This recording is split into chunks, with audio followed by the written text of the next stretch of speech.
What up, what up? Say so G. Back on the video. So the title of this is gonna be being an IT worker can save your life. So admin notes, thanks again to all the subscribe to the channel. I endeavor to keep pushing video out, give you leverage, better sales. So excuse my voice, still trying to get over a cold here. So it's one of the reasons why I probably should start actually like making like content to put in my hip pocket. So like when I get sick, I can still push out content every day. But some folks do, you know what I'm saying? Some folks actually front load a lot of videos. So they have a video to put out there if they can't get to the camera, if they don't feel too well, you know, things of that nature. So to be quite honest, I probably shouldn't even be making this video because I don't want the quality to be bad. But I want to talk about this topic, and my voice is not gone, so I'm gonna fight through it. But I want to talk about this topic because I think it's very important. Because I commented on a video a couple days ago, this one young lady, and I actually posted the link of that video in my description of that video. It was about being laid off, right? And she was being laid off. She's an IT professional. That's what she says. I'm not exactly sure what discipline of IT she works in, but she says she does IT, right? And she was being laid off. And she said it wasn't based off job performance or anything like that. At least that's what they tell her. Hopefully that is the case, right? But basically, mainly it was one of those situations where the company might have been downsizing, and they just needed to cut costs. And that's not to say that her work ethic and what she did in that company wasn't valuable, because I want to say she said she'd been in that company for about 10, 11 years, right? So obviously she's actually made a footprint on that company, right? She's built some kind of legacy with that company, right? So with her being laid off, in my opinion, the way she explained it is probably mainly because of cutting costs, right? A lot of things are getting automated, right? And not to say that her job's being automated, but it could have been a situation where they just felt like her, because actually I think she said her whole department was being dismantled. So it wasn't like they singled her out, you know what I'm saying? Like it was a huge overhaul of the company. And at the end of the day, folks, you got to understand, if you work for a company, doesn't matter what size it is, whether it's a small company or a big company, their bottom line is very important. And what I mean by that is that how they make money and how they're able to keep money is extremely important, because most of these folks built their companies from the ground up, right? So they don't want to see the companies fold. So if paying you is going to hurt their bottom line, you're gone. It doesn't matter. It doesn't matter about feelings. It doesn't matter about how long you've been there. The company can only survive by you leaving because they can't pay you. Then that's what it is. You know what I'm saying? It's nothing personal. And I'm pretty sure that it wasn't anything personal towards her when she got laid off. But, you know, of course, being laid off is a very traumatizing event. She explained that in that video. And, you know, being laid off is very, it's just very taxing on the mind, man. It really is. I myself was laid off / fired before. I've said it before in another video. So I definitely know how it feels. But get to the topic. Because I want to get some backdrop as far as like, you know, what I want to explain on this video. She got laid off. She's an IT worker, right? So a lot of folks will say, and of course, you know, seeing the news, watching videos on YouTube and other platforms, right? They'll say that a lot of tech workers are being laid off. Now, let's put this in really good context, right? Because I want folks to really understand this, because I think that what I'm about to say may save your life, honestly, especially when it comes to money. So when they say these big companies will laying people off, whether it be Google, Facebook, Meta, which is the same, X, formerly known as Twitter, you know, all these social media platforms, these other companies like maybe Amazon or whatever, you know what I'm saying? Like all these companies were laying off a lot of tech workers. Now, when they say tech workers, are they saying that they work in tech or were they tech workers, right? Because it's a difference. I can work for Amazon and can be considered a tech worker because I work in the tech department, but I may not be a tech worker, right? Meaning that I don't do cybersecurity. I'm not a systems administrator. I'm not a network administrator. You know, I don't run cable. You know what I'm saying? Like, I could be in that department working and not be a technical worker, right? So when they say, you know, they laid off a lot of tech people, that's word salad to me, because most of those folks probably were not technical workers. They just worked in tech, right? So we gotta have that in context. Also, if they did lay off a lot of tech workers, like the people they actually work in tech and they actually work with tech, a lot of times these folks may not have legacy in that company, meaning that they might have been journeymen. They might have been folks that they had just got to the company. They might not have shown proof of concept of their skill set while they were there. There could have been a whole bunch of factors, right? But I'm telling you, y'all, if you work in the tech field and you become an actual technical worker and you build a skill set that's so dominant in the space that folks are hounding you down to hire you and not vice versa, you don't got to worry about being laid off. You know what I'm saying? That's just the bottom line. It just is. You know what I'm saying? Let me tell y'all something, y'all, because also another thing I want to bring up is a lot of folks, you know, feel and believe that AI is going to take over a lot of things when it comes to tech. And I'm going to tell you, man, even though they have made some very big advances in AI, and AI is very smart, definitely a lot smarter than what I thought it was going to be at this point, but there are still a lot of technical jobs out there that AI cannot do efficiently. They still need human beings behind the keyboard. They still need human beings touching stuff, right? So for me to say that, you know, these major IT jobs are going to be taken over by AI within the next 30 years, to me, it does not seem possible. It just doesn't. I mean, let's face it, you have to have a human behind AI to even work AI. AI can't work by itself, but it hasn't got there yet, right? What I think AI is going to do is dismantle the industrial field when it comes to construction, when it comes to, maybe folks that are working longshoreman jobs, whatever, like stuff that's with building things. You know what I'm saying? Industrial work. I think AI is definitely going to dismantle that. I definitely believe that, because when that big strike happened a couple months ago, when the warehouses were empty and there were no folks working in the warehouse, there was videos out there showing robots moving all of these containers around these warehouses. That's AI, y'all. That's AI. So once they get these robots perfected, oh yeah, it's gonna be a wrap, because the company's gonna save so much money using a robot versus you doing it, right? Same thing with the trucking industry. If you're a trucker right now, it might be a little bit rough for you in the next 10 years, because once they get the technology perfected to where trucks can drive themselves, or they're able to, to haul goods differently than you being behind a wheel to drive stuff, it's a wrap for you too. I'm not saying that they're scared about it. I'm just saying, like, yes, AI definitely is going to be dominant in a lot of spaces. When it comes to IT work, I'm telling you, do not be that fearful about AI taking over your job. If you got and you know what, and actually folks that actually have jobs that I'm talking about are not even concerned about AI at all. Cloud architect, a cybersecurity analyst. What else?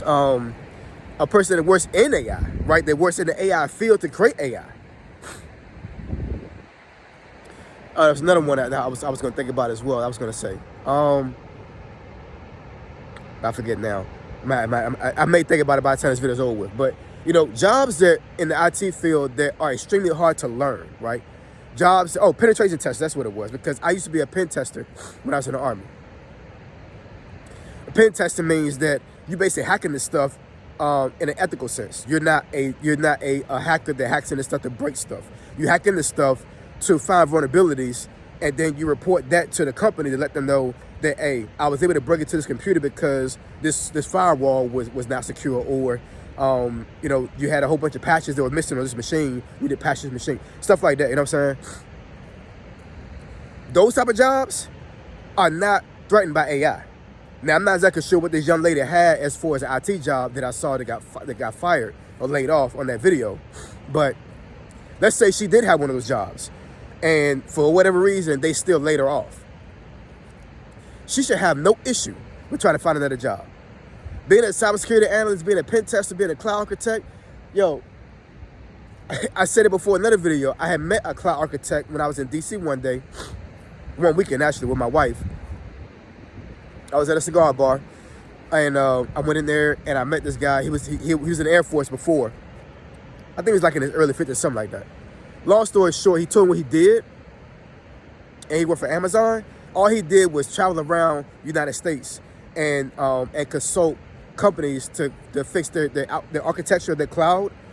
And a lot of times, if they paid him more, he would actually go there and set their cloud infrastructure up from scratch. This guy was making over $400,000 a year. That's not including bonuses, and that's not including being paid extra when they asked him to create the cloud infrastructure from scratch at those companies, right? It's crazy. Being a pen tester.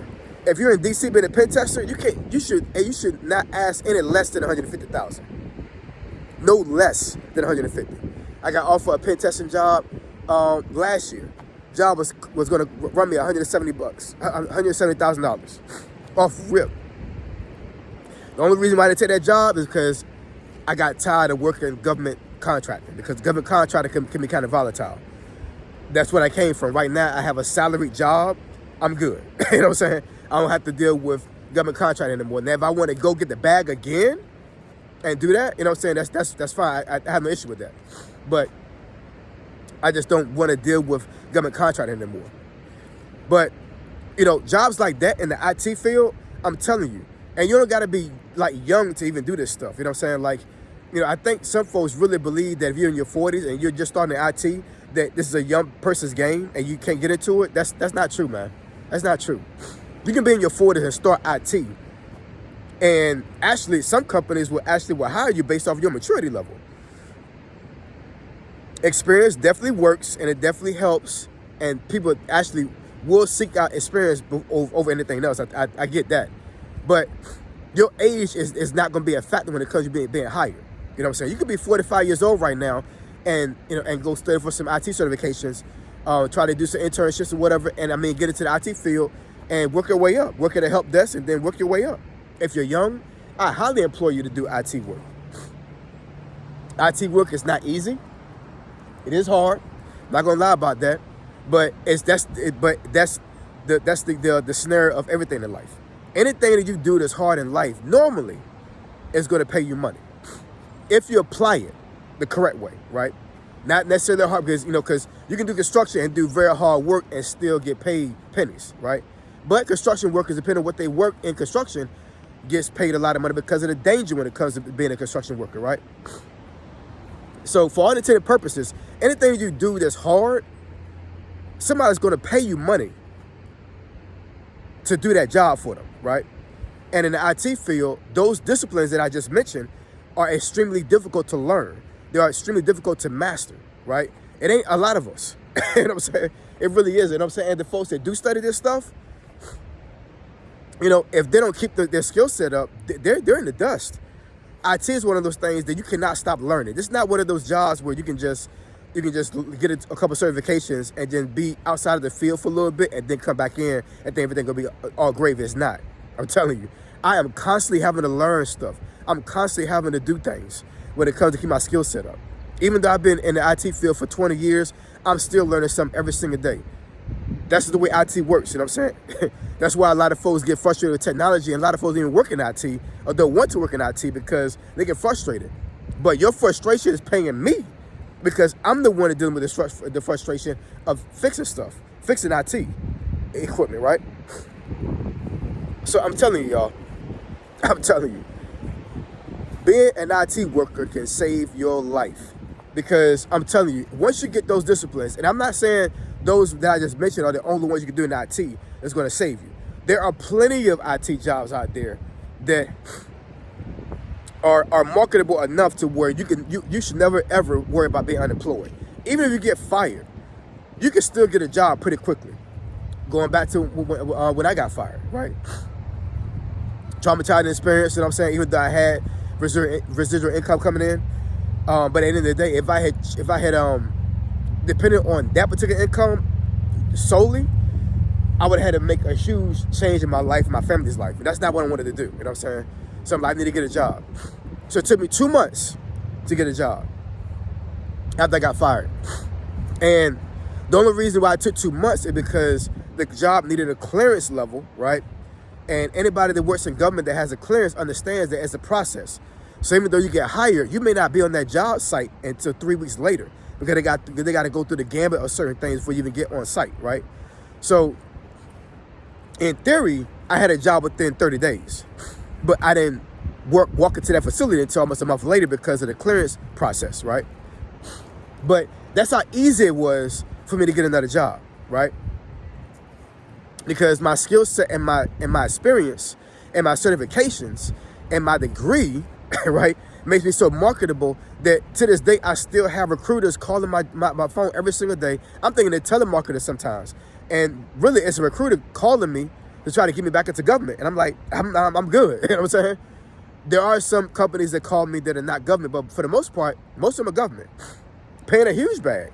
Paying more money than I'm making right now. But that's not what I want to do right now. You know what I'm saying? But I have that option because of all the skills that I've acquired over the years working in IT, right? Just think about having a job that's so marketable that you can choose where you want to work at. You can choose who you want to work for, right? Hell, I could be a freelancer and do pen testing as a side hustle and damn, they get paid 6 figures a year just by doing pen testing as a side hustle, as a freelancer. Folks do it all the time. That's another thing about IT. Depending on what kind of skill set you have, you can freelance work and work a regular job and actually do side hustles with your IT work as well. Because once again, a lot of folks don't like IT. They don't like computers. They don't know what to do. They don't know what to do with them. They don't know how to deal with them. So you learn a skill set like that, it benefits you so much in the long run because that's a skill set that's never going to go away, right? And once again, I have to say this again to emphasize. A lot of these IT jobs that I mentioned, and even others that I did not mention, AI is not taking that stuff over. AI is taking over other things in the workspace. But there's a lot of IT jobs that are safe from AI. I'm telling you, they are. It's just the fact of, do you want to work in an IT job? And unfortunately, a lot of folks don't have the discipline. They don't have the how should I say? I guess not the discipline, but a lot of folks don't have the what's the word for it? The desire, right? They don't have the desire to work in IT, because I will say that IT is definitely one of the jobs that, like, if you know you hate it after you start, working the job, you're not gonna last long, y'all. You're just not. This is one of those jobs that you cannot sit there and hate the job for 20 years and think you're gonna be able to stay there. That's not this job, y'all. There's a lot of jobs out there that you can hate, and you'll be able to deal with it because it's paying you a lot of money, right? And you'll be able to do that for 10 years, 15 years. IT? No. That's not going to work, because the frustration that you have and the unhappiness you have when it comes to IT work, it's going to affect your performance. And performance is everything to IT. It's everything, because it's all about numbers. It's all about technical stuff, right?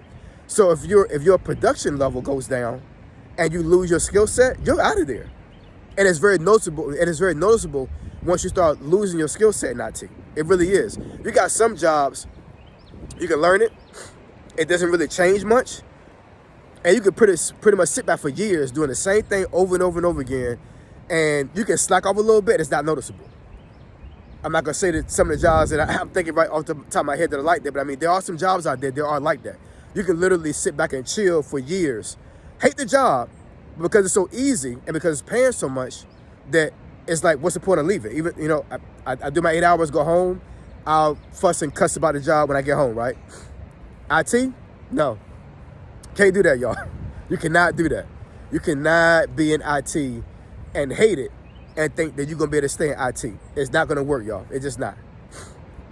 So anyway, drop some comments, comment section below. Let me know what y'all think.